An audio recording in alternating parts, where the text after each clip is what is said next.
এক বিলের মধ্যে একটা কচ্ছপ আর দুইটা সারস পাখি থাকতো। তাদের তিনজনের মধ্যে ছিল খুবই গভীর বন্ধুত্ব।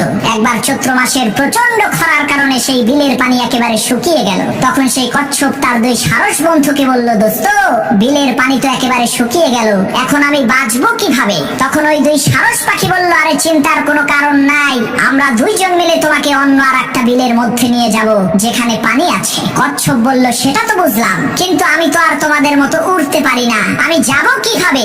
তখন দুই সারস পাখি বলল, আমরা একটা কাঠি নিয়ে আসবো, আর তুমি সেই কাঠির একেবারে মাছ বরাবর শক্ত করে কামড় দিয়ে ধরে রাখবা, আর আমরা দুইজন সেই কাঠির দুই প্রান্তে ধরে তোমাকে উড়িয়ে নিয়ে যাব। তবে মনে রাখো, কোন ক্রমেই কিন্তু তোমার কথা বলা যাবে না, কথা বলতে গেলেই কিন্তু উপর থেকে নিচে পড়ে তোমার ভবলীলা সাঙ্গ হয়ে যাবে। কচ্ছপ তাদের কথায় রাজি হয়ে সেই কাঠির মাঝখানে কামড় দিয়ে ধরলো এবং সেই সারস পাখি দুটি কাঠির দুই প্রান্তে ধরে উড়তে শুরু করলো।